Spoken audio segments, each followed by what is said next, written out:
Leadermorphosis, the podcast exploring the emerging world of self-organizing teams and progressive organizations. So, Alanna, maybe let's start with bossless leadership. I know that's one of your interests and areas of specialty. So what does bossless leadership mean to you? Bossless leadership is a phrase that I started using. I feel like the concept of leadership in a lot of our society is really wrapped up with this sort of hierarchical positional authority. And I'm very interested in, what is leadership when you start to unpick that and sort of decouple it from that positional authority idea and get to the essence of what is that leadership apart from that. So I started saying bossless leadership just to sort of point at that, but I feel like there is no perfect term for what I'm trying to say because there is so much, connotations that everybody brings with them into the conversation. But hopefully the idea of bossless leadership is weird enough that gets people to kind of look up and go, oh, wait, what would that be like? Yeah. It's hard because I don't think there are perfect terms for any of these things. But I think it's finding something that people can relate to or connect with, at least initially, and then get their interest. I also wanted to say congratulations on the Better Work Together book, because I know you were one of the many authors. And I really loved your chapter talking about growing distributed leadership. I was wondering if you could share some of the principles that you outlined in that chapter for listeners, because I think that's a really nice way into what is bossless leadership and what is distributed leadership, and how can we start to cultivate that in organizations? I started thinking about how to grow distributed leadership when I was working with Inspiral, which is a non-hierarchical network of social entrepreneurs. And at that time, there was sort of a cohort of us who are around the same age who had come up together for a few years, and then there were new younger people coming in, and we were thinking a lot about how can we best serve these younger people who have so much to give and also so much that they want to learn, and how can we also continue to challenge ourselves to grow? How do we find mentors that are more experienced than us in a way that is non-hierarchical and that doesn't come with this weird sort of patronizing connotation to how that all works? So I was thinking a lot about that. And I started asking a lot of questions about leadership, I guess coming to terms with the idea that I was good at this leadership thing. If I could redefine it in a non-hierarchical, non-coercive way, then yeah, that leadership thing is what I do. And so I started thinking about both of those things and asking questions like, okay, well, if there's no pyramid that you're climbing up, if there's no sort of ladder that you're climbing up, what does it mean to grow as a leader in this environment? For those of us who are thinking systemically about growing leadership across the whole network, what does that look like? How do we grow more leaders? How do we grow more leadership among everyone here? So really those questions sparked this whole line of thinking that ended up with this model that I sort of developed that has helped me think it through. And it basically just talks about the different levels at which leadership grows. So the sort of prerequisite level is about shared power. If you're in an environment where you can't talk honestly about power dynamics, and that's not an ongoing, genuine curiosity that people are open about, or there isn't genuinely a desire for shared power, I think it's pretty much like a non-starter. And yeah, there's no point, I think, in trying to grow distributed leadership in that unless you have some of those prerequisites. But if you've got that, then the stage that comes up next is what I would call self-leadership. And this is all about how do I continually grow professionally and personally? How am I challenging myself? Am I self-aware? Do I understand how I want to work? What kind of collaborator should I be? Can I be? Being a good team member, basically, and like also that skill of looking around and figuring out, oh, how can I add value here without necessarily being told what to do? So there's that whole self-leadership phase. And then after that, sort of the level up from there, sort of meta level, if you think about it, is leading others. And this is, I think, kind of how leadership is often thought of in wider society. It's about, this a person and they're the leader of this team. but in an environment without that coercive positional hierarchy, what does that look like? I think it really looks like facilitative leadership, bottom-up leadership, servant leadership. There's lots and lots of terms coined to sort of gesture at that whole area. And that looks like things facilitating good communication and reflecting back to the group and helping the group figure out how to delegate tasks and noticing when other people are blocked and asking good questions that help other people develop or get to the next level, all those sorts of things.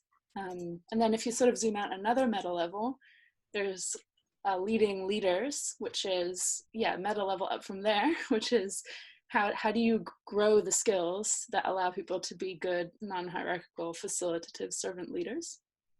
And those are often processes, like oftentimes designing processes that can work without your direct involvement, that can sort of scale beyond an individual leader managing it, and that everybody can engage with and iterate and change and interact with, I think is a big part of it. And also, just thinking carefully about leadership development pathways in your network. How do people gain these skills? How can we facilitate more people having access to these skills? Looking at, are certain kinds of people ending up as leaders, so that they all kind of look the same or have a similar background? Why might that be? Are some people being left out? Are we not, are we doing a great job with valuing diversity and really inviting all of the different kinds of leadership that we're going to need here? Those kinds of questions. And then the final level, which I think of as ecosystem leadership, is sort of a very wide view of how are we progressing our understanding of the very nature of leadership on a much bigger level. How are whole networks relating to each other in ways that increase our collective agency? How can we intersect our work with the big forces in society that serve to privilege or oppress certain people from opportunities for leadership? These kinds of questions, I think, and sort of cross-pollinating on the sort of widest levels, I think of that stuff as ecosystem leadership.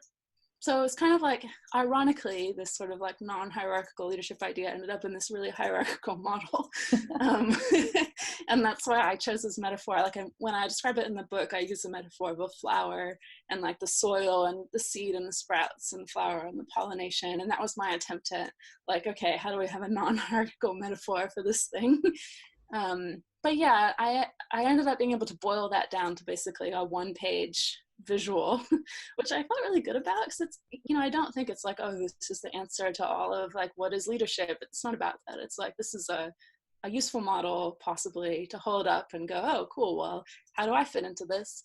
I recently did a workshop on how to grow distributed leadership at a conference. And it was really cool because I got up and I talked through the model, and then I just started inviting people on stage to do sort of a fishbowl style workshop clinic thing. And I invited several audience members to come join inside the fishbowl as well.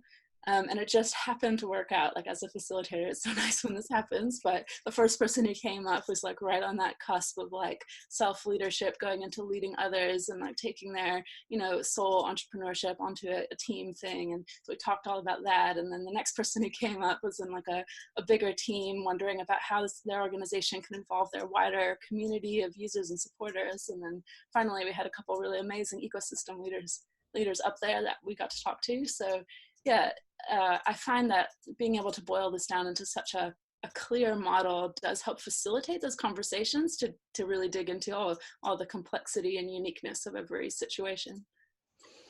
Yeah, I really like that model. And I think I hear from a lot of people in self-managing organizations often they're kind of stuck with this question of, well, if there's no ladder, if there's no career ladder or pyramid to work my way up, what does progression look like? How can we codify how people can develop? And I think there are some people who will develop their technical expertise perhaps, and that's maybe easier to talk about. But this sort of more human, less tangible stuff of leadership, I think this model gives a really nice, clear, potential map for what are some of those skills or capacities that people can develop, and to sort of place yourself, where am I and what would it look like if I wanted to progress to, up to the next stage. So I think it's really nice to have that, because like I was looking at Buffer, they had this open source document about how they promote and also reward individual contributors versus managers. So it's been fascinating to me to watch their journey from they kind of went full on board with sort of teal and self-management, and then they kind of went whoa and went back a bit to more hierarchy, but more conscious hierarchy. But this document I was kind of disappointed, because how they were describing the management capacities, like the skills and stuff of what it is to be a leader on this level and this level, was really quite old school. And it was a lot about supervising and sort of like getting involved with technical stuff. And so it left me with this question of like, how can we describe leadership if not through that kind of mechanistic lens and micromanaging or sort of supervising lens? So I think this offers a really nice alternative. I think there's something in there about the work that we all need to do to maybe work through and let go of the very strong baggage that we are handed in our culture about hierarchical leadership. A lot of people grow up and their families are dictatorships, and they go to school and that's a dictatorship, and then they go to work and that's a dictatorship. So, until we have just as much research and writing and dreaming about this other model as we do MBAs currently learning all this stuff, and however many business schools there are teaching about hierarchy, it's gonna takes a lot of unwinding and unpicking to, I think, get to a point where we really believe, I don't even know how to say it, like it's something complex about our relationship to power dynamics, our relationship to taking responsibility for ourselves, our relationship to taking responsibility for each other in a consensual, healthy way, which is just so hard and really it's never easy. It's hugely rewarding, but it's never easy. And I just think walking those roads is never straight. It's never easy. So I'm constantly tripping up on my own internal, oh, actually, that was my like ego coming out again. Or like, oh, actually, I'm afraid to, take responsibility for myself, or I actually did want to tell that person what to do, or I am actually really attached to a certain outcome. All those things are ongoing. So I think that these questions of like, maybe some roadmaps for how we can develop, or key questions to ask ourselves at different stages, can be helpful, plus working with peers who can consistently reflect to us and challenge us in healthy ways. I don't have the answers. I just know that I kind of know what the shape of the journey looks like. Yeah. You've mentioned like power dynamics and power and sort of coercive power a few times. And I know through your experience coming up in Inspiral and beyond, and in the work that you're doing currently, that's something that you look at. What have you learned about power and the nature of power, and how we can start to become more aware of it and kind of question it and call it out?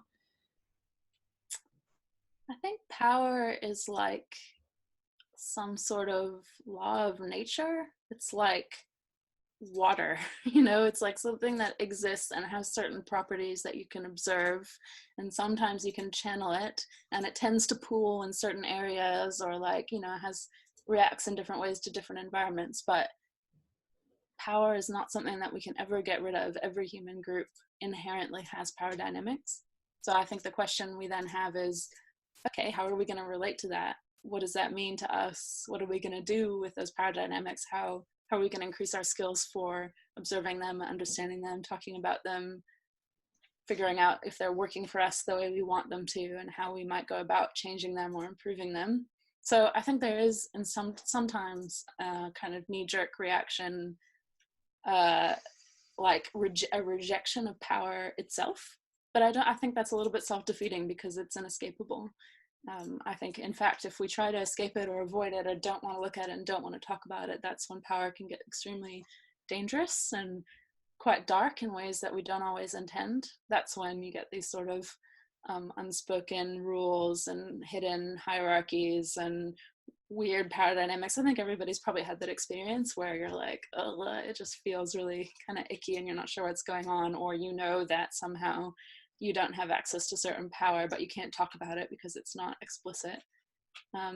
So I just think a constant process of surfacing what's going on with our power dynamics. Is it working for us? Like, that's almost the best you can do. And I guess from there you can build certain processes and maybe, you know, make certain things explicit, that makes them easier to talk about or easier to iterate on or something like that. But because human groups are hugely dynamic, constantly evolving things, anything that you put in place, any snapshot that you take of making it explicit, like, oh cool, these are our roles and these are our relationships, like, that's only going to be true for the instant that you name it, and then it will immediately begin evolving. So it's a constant process of continually working on those skills of communication and self-awareness and other awareness, I think. And just being in relationship and constantly reflecting is the only way I've found to really approach power that feels genuine. Yeah, I think it's hard to have those conversations, but yeah, I think that's the only way I can think about it as well, is to just keep trying to bring it up and making it visible, and talking about it, so that it's explicit.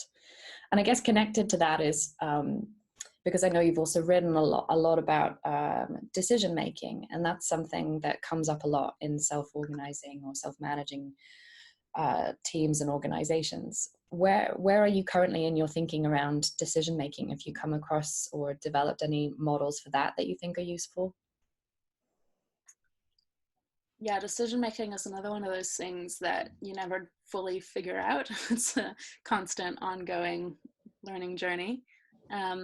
I think one thing I've realized more and more in the last couple of years, since sort of branching out in my work, is that it really depends on the group of people that you're working with. Like previously, when I was working with Lumio, the Lumio team, which I was working with for about 5 years, which was a fantastic team. And Lumio is a decision-making tool, obviously. So it was a bunch of decision-making nerds being in a company together.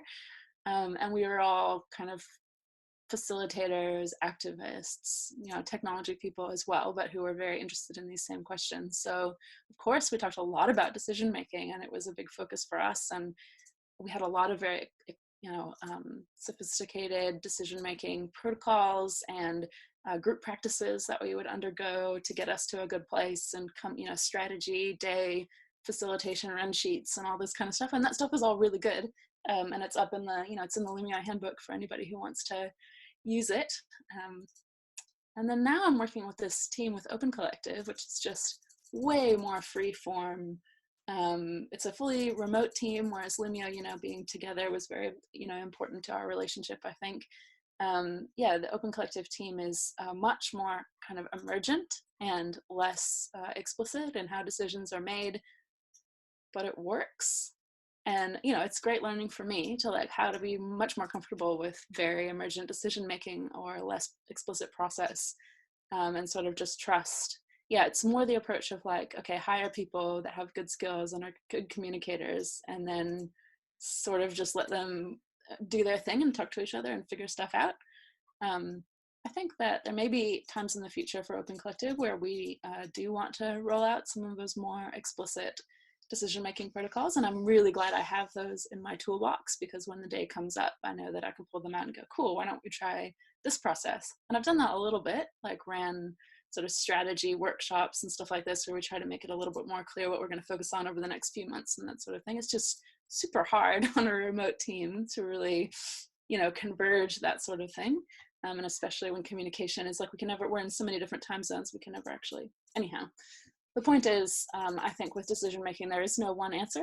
There's only a tool belt that you can develop. It's really useful, I think, to know the names, at least, of many different decision making protocols. Know that there are decision making protocols, and probably you're using certain ones whether you intended to. Even if you think, oh, we don't have a protocol, actually you'll find that if you don't make a different choice, you'll default to this decision-making protocol. And I just think it is really useful to have a bit of a vocabulary and a toolbox around that so that you can step back and go, is this the decision-making protocol that is most suited to what we want to do here? Like, are we defaulting to listening every time like the most charismatic communicator makes the decision, or are we defaulting to unanimity when actually what we should be doing is devolving power to certain people to be able to run ahead without everybody agreeing? So yeah, I think that's a useful skill and vocabulary to develop.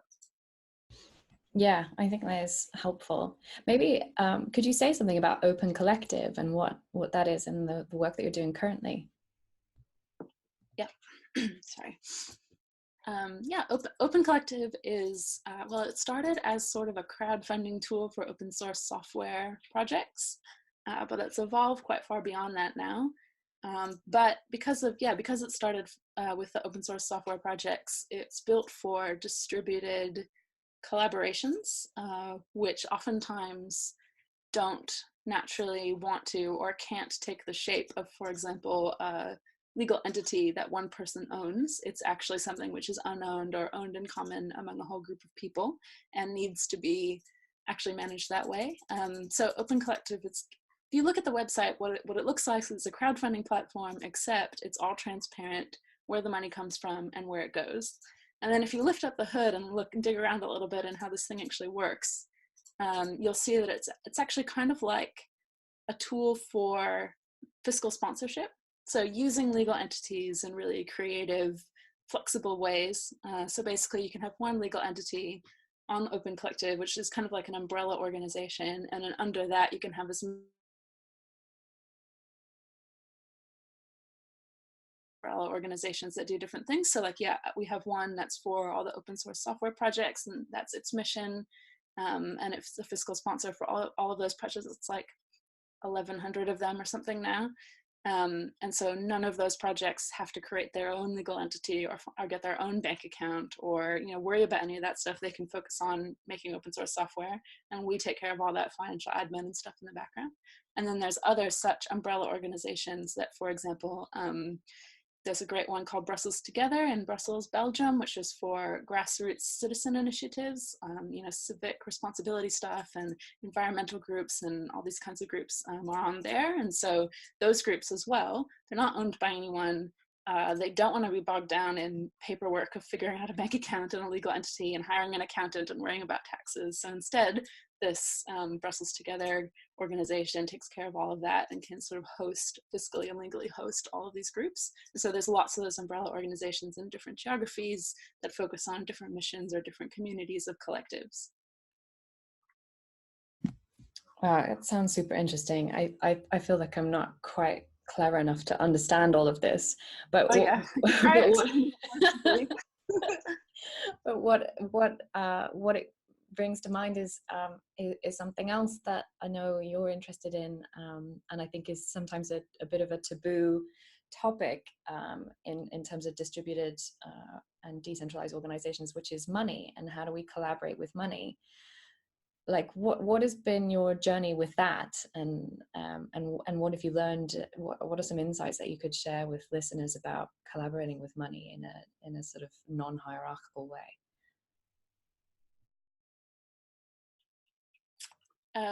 You were breaking up a little bit, but I heard you. Am I breaking up, or is it all right? No, you're not breaking up, but now I'm wondering if I should say that question again if you didn't get it. I'm not sure how it works with the recording, if it'll get your side or my side. Or yeah, at least the audio will be okay. I don't think I can remember what I said anyway. Okay, cool. Yeah, collaborating with money has become a really big theme in my work in the last few years. And that was like not exactly intentional. It's something that really emerged, and then I turned around and went, wait a minute, like all the work that I've been attracted to the last few years has been around this theme. Yeah, so that was interesting to notice. I think it started with the work we were doing at Inspiral. Money was naturally a part of it because we were running businesses, and that was just inherent to the work that we were doing. And thinking about money as kind of like just another type of information or just another resource that we could play with that we could understand in new and different ways. Like we were very much in the habit of taking everything and like deconstructing it and being like, oh, governance, let's deconstruct that and rebuild it in a different way, or oh, company structures, so we were in that very experimental mode. So money, just quite naturally we did the same thing. And also being a group of people, it was just very much about generosity, and helping each other out. Money is a natural way to do that. So we started doing a lot of interesting experiments with money and in Spiral. What emerged out of that was the whole collaborative funding co-budget thing. So co-budget is a tool for making a budget together. Essentially, you can put up projects and people can control different parts of the money and decide, what do we collectively sort of emerges, what do we want to prioritize, how much money do we want to spend on different projects. So co-budget is a software tool that helps groups do that. And that came out of just how we were doing the budget. And in Spiral, we needed ways to involve large numbers of people transparently in budget setting. So I did a lot of the behind the scenes sort of work of figuring out how do you actually make that happen? How do you actually move money around in bank accounts? So I was doing all the admin, and doing a lot of the kind of, legal entity, company structure admin behind that. And like, how do you hack things that are made for one way of looking at business and collaboration for a completely different sort of paradigm. And that is just really time consuming and expensive and requires talking to lawyers and like asking accountants questions that they've never been asked before. Like I remember luckily we had accountants at Inspiral who were totally on the vibe with us, because I was asking them questions like, how do we can this company just give money to this other company? And they're just like, oh no, generosity is not in the tax code. So out of that, I guess I really felt the power of money. Not in the sense, I think a lot of people feel like money is very powerful, but it's kind of like money's out there and it's having power over me kind of feeling. And I kind of tasted this, inverting that of like, oh, money is, we can control how we want to use it. We get to say what the dynamics of our internal economy is. And that's very empowering. So I got very interested in that. And then, Open Collective is basically a tool to automate all the stuff that was super hard that I was doing manually at Spiral. So of course, when I heard about what they were doing, and they reached out to me, and I was just like, thank you. Somebody is like building a software tool to do this thing that I've been painstakingly doing on spreadsheets and driving lawyers crazy to make actually fit in the law. So that was really great. And that's why I decided to start working with them, because I always feel for and think about the back office admins, who are the people behind the scenes, like actually making this thing work beyond whatever the shiny headlines are. Like, I'm very interested in the nitty gritty behind the scenes kind of processes. And Open Collective is very much a tool for that stuff, for basically radically bringing down the overhead of that stuff, so more and more and more people can feasibly work in these ways without pulling their hair out or having to pay lots of expensive lawyers and accountants. And then also I've recently been dealing more and more with the whole crypto world, and of course dealing with money in new ways is very central to a lot of what people are thinking about in the crypto world. So that's interesting. I was like, I'm not like an early adopter type a lot of times. So I have like a natural like, oh, I'll just wait and see, what my friends think about that, and then end up like coming to things very late. So I only got really pulled into the whole crypto thing in the last couple of years. But of course, it is really interesting and empowering to be able to take money, turn it into information, and then do lots of creative and highly flexible things without all the baggage from all the systems we use to manipulate money in mainstream society. And there are pros and cons to that. Some of the stuff that's been developed in mainstream society has been developed for a reason, and when you throw those things out, things get messy. But other things are just, huge weights on creativity, and lifting those things off can really open up possibilities. I'm wondering like what your advice might be to people listening who are in self-managing organizations, and they've evolved a lot of really cool practices and they're doing quite well, but the one thing that they haven't yet touched is salaries. because that feels sort of scary to kind of open up salaries, especially if you didn't start out that way, if you transformed from a traditional organization. What would your advice be to people who are curious about how they might approach money in that sense? Like, how can you, like some people call it opening the kimono and things like that. What are your thoughts? Yeah, I think money has a lot of psychological power for many, many people in positive and negative ways. Like, talking about money somehow is this like massive shortcut right to like talking about all of these super deep, super important, super complex issues. And if you have a conversation about your relationship with money, that's a conversation about, you know, how you were raised and how poor were your grandparents, and like what are some of the biggest mistakes you've made in your life, and like what are your hopes for your children. And it's just like massively huge. And also like it's right next to what is even my value as a human being, because we are up against this incredibly pervasive capitalist mindset that, you know, you are the monetary value that you can claim, nothing more, nothing less, which is obviously a hugely damaging and narrow way to look at a human being, but is massively influential in our culture and in our mindsets. So I'd say, like, first of all, don't blame yourself if talking about money gives you the heebie-jeebies. So that's normal. That's totally normal and expected. And if you are working in a self-managed organization and you're, you know, you probably have a lot of practices for creating good containers for having hard conversations. So I'd encourage you to think about the money conversation similarly, and just think creatively, or, you know, who are the people, you know them, right? So you're going to know what kind of container may hold them well, what kind of questions may open up the right questions. Good facilitation obviously helps a lot. I'd also really encourage people to let go of the idea that there's any one answer about money, just like there's no one answer about any other organizational process or, you know, set of decisions that you need to make. I have a feeling many people will be familiar with the idea that, okay, we'll try something, we'll experiment, and then we'll stop and reflect and see how it went for us, and then decide if we want to keep going in that direction or try something else. Or maybe we'll commit up front to trying 3 very different experiments so that we can honestly say we've really felt it out and can figure out what's working for us. Be willing to loosen the sort of tight grip or super seriousness that people tend to hold around money.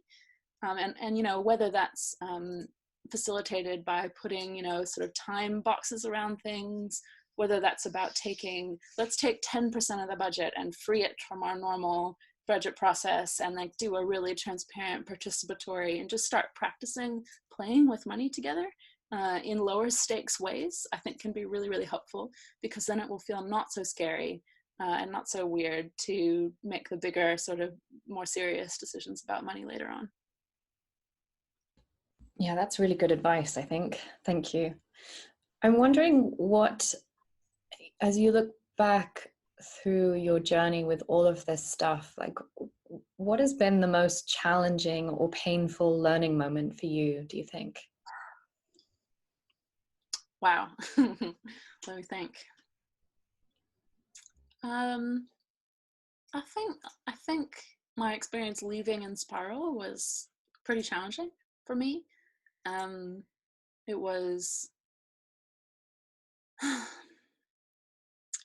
don't know, I think it was a big combination of like me sort of burning out after many years of stretching myself too far and not having enough balance, and, you know, all the things that a lot of people do, and just working in early stage bootstrapping startups and never having enough money and always feeling like we wanted to help everyone and we couldn't, and all this kind of stuff.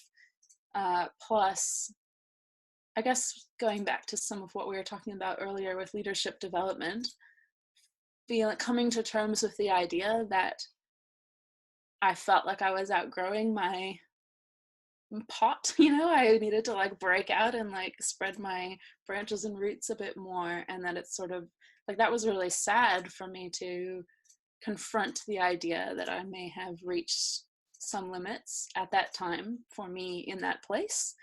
And that's because of how much love and respect I have for all the people there, and how hugely influential and precious their peer mentorship has been to my leadership development. But yeah, actually feeling like, okay, actually to grow, I'm going to need to step out, challenge myself in new ways, take some of the stuff I've learned and apply it in new contexts and see what that's like. But I think I had to let it get to a point where it was like the fact that things weren't working was like right in my face before I actually let myself consider that that might be what was going on. And I also think, I mean, every collaborative group who is doing kind of highly experimental, brave stuff, you know, it's dangerous too. Like it's risky. I guess I was just feeling like I had taken some risks, I would say, as a leader in that space, and didn't feel like I was getting the support that I needed. And it wasn't because people didn't care or anything like that. It's just the structures that I needed weren't there, or the understanding or the culture or the larger thing that I needed to be holding me to do what I felt like I needed to do for my next stage of development wasn't there. It was a very hard time, and I never completely left, because you know I still love all of those people and work with all of those people, and support a lot of those projects. And you know, I went to the Inspiral retreat this last time, and it was great. And so like I still feel like I have like one toe in, but it has been, I guess, healthy for me, important for me. Also, as you know, I've gone through a bunch of life transition changes in the last few years. I had a baby, and we bought our first house, and you know, I got married before I did those things, and just yeah, life change. I tend to be a person who, for whatever reason, does things in extremes. Like I'm either like I'm traveling all the time, doing trips around the world nonstop, and then I'm like not traveling at all for several years, and like I can't. I'm constantly trying to like challenge myself to how can you do things like in a medium way. So I guess that's where I'm at right now with it, is like, is it possible for me to be in a relationship with something in a less extreme way? So I feel like that's some of my personal growth that I'm confronting now. Yeah, thank you for sharing that. I think I resonate with this challenge of extremes and burning out, and I think it's also something that a lot of people struggle with when you are working in environments like this that are much more decentralized, and people are very passionate about it, and it's experimental and it's exciting and it's purpose led. It's much easier, I think. Like I remember talking to some of the nurses from Buurtzorg, and that's one of the challenges there, is that people love their work so much and they have so much autonomy. The shadow side of that is that people are burning out, and it's really challenging to support each other and to support yourself as well in how to get the right balance, and how to also have some self-care and awareness there. Have you distilled any lessons for yourself around that area? Is it something you're still exploring? Yeah, I think I probably made every mistake in the book at some point, in terms of like, burning out or doing too far, stretching too much, or saying yes to too many things, or having too much passion, or I've done all of those things in many ways. But I guess because I have maybe learned a couple of things along the way. I think some other life experiences that I've had have helped me reflect on it. Like I have some health issues. I have a disability, and that has forced me in a lot of ways to get really serious about balance and well-being. And I've gotten way better at that in recent years. But it just means that I can't sort of fake it. Like I have to actually be doing the well-being balance thing, or it will just actually kind of fall apart. So yeah, that keeps me honest, I would say. And also like the psychological work that goes along with picking apart your worth as a human from your productivity or busyness or all of these things. Like I think when you're confronted with the physical limitations, that becomes very stark. And yeah, I'm still working on that, obviously, but I have had a lot of thoughts and processes that have helped me, I think, get to a better place with that stuff. And then also, I guess, having a kid, which is an experience that a lot of people have, and is also, it's another time when I have no choice. Like, I have to look after myself because I have to be there for this little person. And it's so incredibly clear that I am useless to her if I don't actually take care of myself. Like, if I don't like eat and sleep and breathe. Yeah. And I think, a lot of people, I think having a kid is another example of something that people are obviously like very passionate about, and it's very personal, just like our passion, values driven work can be. And so you have this urge to like just give and give and giving and give until you fall over. But on another level, that if you care about the long-term well-being of what you are trying to give to, then your well-being is a huge part of that equation, because you want to be there to be able to keep giving years from now, and whatever that looks like. So I think having a kid has helped me put some of these questions in starker relief, and realize there's some echoes there in how I feel about my work, which is very passion and values driven as well. I feel like I also owe you a big thank you, because I came across the article that you wrote about running retrospectives on your relationship. And this was before I knew you. So I didn't realize until I was kind of doing a bit of research for this interview that I'd been using your article, your blog, and doing that with my partner and running Agile retrospectives on our relationship. And then I realized it was you that had written it. And I was like, oh my God, that's so weird. That's awesome. Like, that's great. Yeah, that article has taken off more than anything I've ever written. Really? Honestly, it's so funny. It's taken on a whole life of its own. So my partner and I, we do sort of Agile retrospectives on our relationship once a month. And we've been doing that since, quite early on. And it's, of course, it's because like we're total geeks and like are caught up in like all these practices around, building software and teams and stuff like that. So I fully own up to how geeky it is, but it's been really, really important for our relationship. And it's like really warms my heart that it's worked for other people as well. I think, it's kind of funny, like it can maybe seem like a really, I don't know, kind of overly structured approach to emotional, personal communication. But paradoxically, I think it's because like we're quite sensitive, emotional people that we like these spaces that can create, and the sort of intentionality of the communication, and a little bit of structure to create safety to maybe go deeper or open up a bit more. And even if you're a sensitive person who feels things strongly, that it's an okay place to be able to bring that authenticity and those vulnerabilities. I think that's why it's been so good for us, and that we keep doing it. I mean, we've been together for, I don't know, 6-7 years now, and we still do it every month. Maybe when our kid is a little bit older, we'll involve her as well. We'll see, like, could I just imagine like asking a kindergartner, like, can you think of any process improvements for our family? Like, should we be doing dessert more times a week? Or like, it'll be an interesting discussion at that time. Can I ask, like, how has it been for you? Yeah, it's been great. I think what you said is exactly the value that we get from it. So there's something when I first approached Sean about it, I said, this might be really geeky, but would you be up for trying this? And I was pleasantly surprised that he was like, yeah, sure. And then every time we do it, and we're not super disciplined about it, but we always every time we do one, we get so much value from it. I think it's because the structure and those containers make it safe and intentional, so we'll go for a walk and we'll talk about, and things like being grateful, like expressing gratitude to each other, like things that we want to appreciate each other for.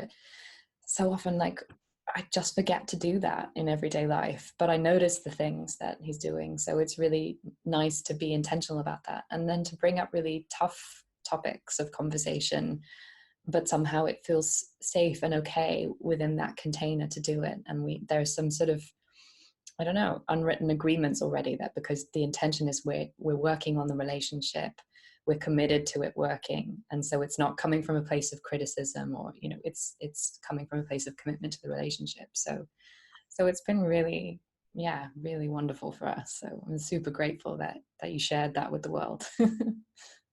Oh, well, thank you. I'm really glad to hear that. Yeah. So, oh gosh, we've covered so many different topics. I'm wondering, like, what's on the horizon for you? Like, do you have a learning edge at the moment, or a question that you're holding about another topic, or like juicy challenge that you're exploring currently?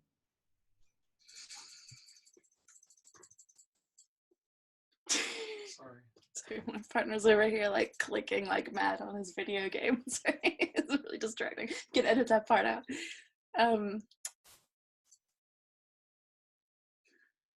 I think what can I say about this?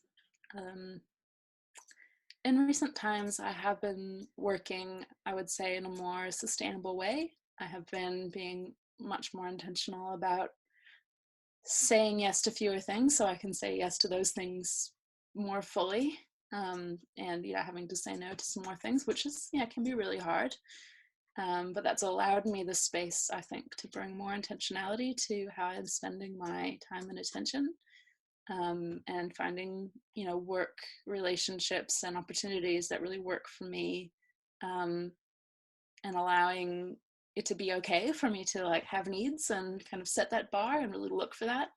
And I think what that's opened up for me is space to be even more intentional about my work and inquiring into my values, and is my time and how I'm choosing to prioritize my time really matching what I care about most. And for me, that's looked, I think, a lot like thinking more carefully about especially my volunteer time. Like, it's very easy. Like, I am extremely lucky that I am constantly interacting with people doing all kinds of really cool stuff, and I want to help everybody and I want to be involved in everything. But actually taking that step back and being like, okay, actually, it's more important to me to pick things that I think could have real impacts on social justice outcomes in my community, for example, or following the lead of there's some amazing activists, women of color who I know, who I just like, I want to give them my volunteer hours instead of saying yes to this and that and this and that and the other thing. So I think putting up some boundaries really allowed the space for that inquiry, but that's obviously ongoing all the time, and like which fights are worth fighting and which conversations are going to be amazing and which are just really not worth having. That's a constant question, and I think one thing that's actually given me space to think more deeply about things like that has actually been working on somebody else's company. Like, after many years of co-founding my own startups and building everything from scratch and like holding the entire existential weight on my shoulders, it wasn't until I took that off and actually went into roles where I have responsibility and I really care and I'm taking ownership for what I'm taking ownership for, but I'm an executive reporting to a board actually has some existential responsibility, or I am, in my current role with Open Collective, I'm looking after a certain part of it, and that's great. And the two co-founders are having conversations with investors, and I'm just like, I'm so glad I don't need to do that right now. Like, because I did that for a long time, and I think being willing to put some of that control down and take off some of those weights has opened up the space that I needed to actually live into my best way of working, align my actual work priorities and life priorities with my deeper values, and give myself some more space to be able to make choices instead of just being responsive all the time. I hope that was an answer to your question. It's something obviously that's still emerging for me. Yeah, it was. Yeah, I think that's really interesting to transition from founder or co-founder to something else, and noticing the different how that feels, and what you're holding on to in terms of different weights and responsibilities and stuff. So finally, what words of wisdom or what advice or thought starters would you give to listeners of the podcast who are somewhere on their journey perhaps to being a self-managing organization, or becoming, or they're starting to think about it, or they're looking for the next level of development, what advice would you give them? I think there's something there around sharing stories. Like, that's what we were trying to do with this, the book we just wrote, Better Work Together, was, it's a very honest, I would say, sort of naked kind of book. Like, it's not a book that's like, here's the answer, if you just follow this pathway, you too can do whatever we did. It's not like that at all. It's like, hey, here's some real stories about things we tried, and this kind of worked and that didn't, and this went like this, and this question just led to more questions, and then this over here kind of worked a bit, you might want to try it. And I think that was a really cool opportunity for reflection for me. There are times at Inspiral where people were very excited about, oh, if we could, can we bottle this thing and export it, and can we copy paste this into other cities or other, and what I've come to realize is, I don't think you can. I don't think a truly vibrant, collaborative community is not built, it's grown, and each one grows differently. And has to be given that space, because what we're doing here is about emergence. It's about the cool stuff that we cannot predict. We're gonna just go into this together and be in relationship and respond to what comes up, keep learning, keep building, and we don't exactly know where it's gonna go. And I think that that possibility space is super scary, but I think that's why we're in this thing, is because that possibility space excites us. So I would say you can't copy paste it, unfortunately, but every time that I have shared my stories, warts and all, I've been glad.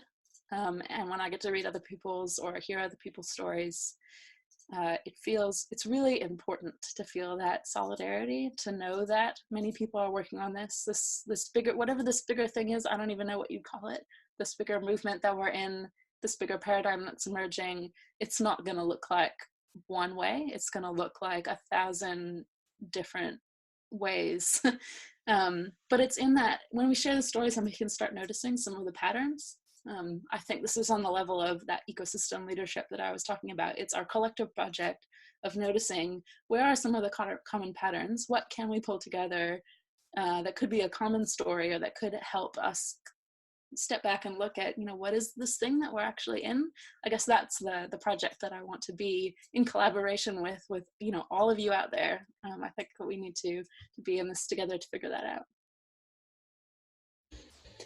Thank you, Alanna. Thank you for sharing your stories, warts and all, and for sharing all of the things that you've learned. I think you contribute so much to this ecosystem with all of your writing and your sharing, and so thank you for all of that. It adds huge value, and I really appreciate you, so thank you. Oh, thank you, Lisa. Thanks for doing this podcast. I think that's a great example of facilitating, other people to share stories, and that's a really amazing contribution. So thanks for having me on. I really appreciate it.